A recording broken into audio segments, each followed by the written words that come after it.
Welcome to Filmmaker Spotlight. We're here with Tristin Mott. Hi there. One of our latest filmmakers to join the fun of BCM Film Festivals.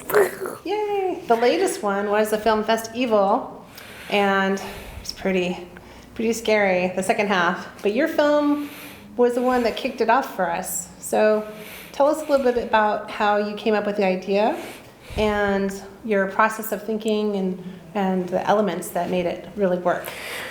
Well, I've been writing poetry since I was 9, and this one kind of just mushroomed up out of nowhere, basically. I had this idea, a glimmering of an idea for a small story, and then it just kind of... Cool, okay. Because I think it was like that same night that you took on the challenge to make the film, that you sent me your first draft of the poem, and I was amazed because it felt like, I'm like, did AI write this? No. But you're like, no. It was me. This. I am not a robot, people. Real flush here. Thank you. Very nice. Like I said, I've been writing poetry since I was 9, but I'm really proud of how this one turned out. Cool, yeah. So we use the green screen, and you have your main protagonist here. And so it's a unicorn, and does she have a name? No, I just call her the Huntress. The Huntress. Yes, because she's hunting to get the unicorn's horn. Tell us a little bit about the story. Well, the story basically centers on the fact that a unicorn's family is hunted to extinction, and the last unicorn has set a trap to stop any hunters from killing her and taking her horn. So she sets the trap, and then the Huntress here shows up, and she does succeed in killing the unicorn. And taking her horn. Yeah, and taking her horn. But as the unicorn dies, she sets a curse on the Huntress. And the curse causes the Huntress to die too when she tries to use the unicorn's horn for herself. So they end up in this sort of bardo, in this underworld of... Yeah, and then they end up... So basically they both die, and they end up in the underworld or afterlife or whatever you want to call it. And they learn to work together. And I think that's a really interesting, storyline of how there's so much going on. So tell us about your inspiration for. I don't want to lead you into anything, but I just want to know, how did you, make them work together? What is that? My mom helped me come up with that part. Oh, okay. She helped me figure out the finale a little bit more clearly. Mm-hmm.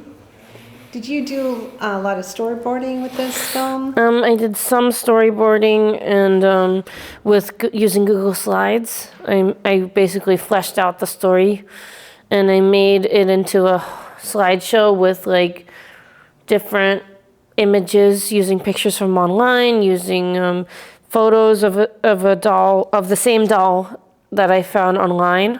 Oh, okay. I found a copy of another version of the doll that looks almost exactly the same on Google Images, and I used that for the storyboard. And because the storyboard is all digital, it's no drawings. No drawings at all. Right. Okay. Because I have a neurological condition in my hands, it makes it hard for me to draw. Well, I've seen you draw, though. It's not bad. Yeah, but it's still hard for me, and it takes me a long time. Oh, okay. So it was easier for me to do it digitally. But the truth was... It's easier to edit, too. Yeah, exactly. Right. But before I actually started storyboarding before I got this doll.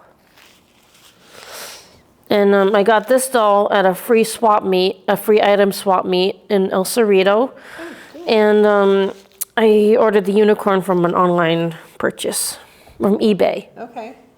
And the colors are pretty similar, actually. It's interesting because they're both pink and teal. Yeah. And they worked out okay with the green screen, which I'm Yeah. happy about for that. I'm glad it worked out too. Yeah, so pretty much the images we had in the background were all still images, right? Yes. Yeah. You could do like a moving one next time too. Yeah, that might be a good idea for my next project. Yeah, so does this storyline build into anything bigger, or do you want to give other ideas for other films? Yeah, I wanted to inspire people to like learn how important it is to like help life instead of hurt it. I wanted to make a story that showed that compassion is more powerful than hate. That's perfect. That's the world needs that more than ever, especially now. Yeah. So you could definitely make that into a bigger production. And Yeah.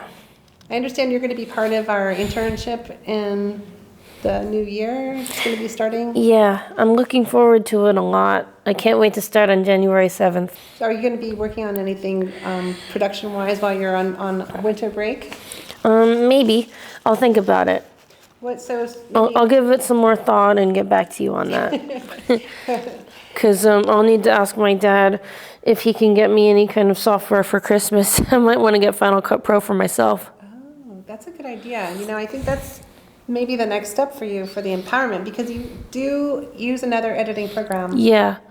To make this video with these characters, I used Audacity and Microsoft Windows Photos Legacy Video Editor for the editing the clips together and like organizing the sound bites. Oh yeah, because you had other sounds in there too, right? Yeah.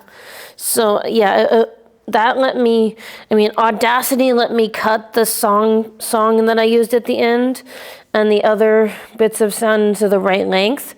And then I added those bytes to the Windows Photos Legacy Editor and basically put it together in a way that worked. Wow, that's really awesome. And it took me another 2 weeks to do this. Okay. So I think having a program that helps you put it all integrated a little bit easier. Yeah. And I think Final Cut's not that hard. Right. That's what I use. But yeah, I need to practice with it more though, so I really want to ask my dad if I can get a copy of it. So the internship will also help you practice with that too here. Yeah. So what are you looking forward to, like in terms of like having people help you to do another production? Are you looking for anything in particular? I'm gonna need someone to help me with the voices for the different props, like different toys and stuff. I'm hoping. That's kind of your thing. Yeah. I'm hoping to make more videos with toys and puppets like this one, and I'm hoping that I'm looking forward to it because it sounds like it's gonna be a lot of fun, as well as being hard work, but it'll also be fun. Yeah. So I'm really excited. I think filmmaking is, in general, it's a really great way to be creative and share your voice.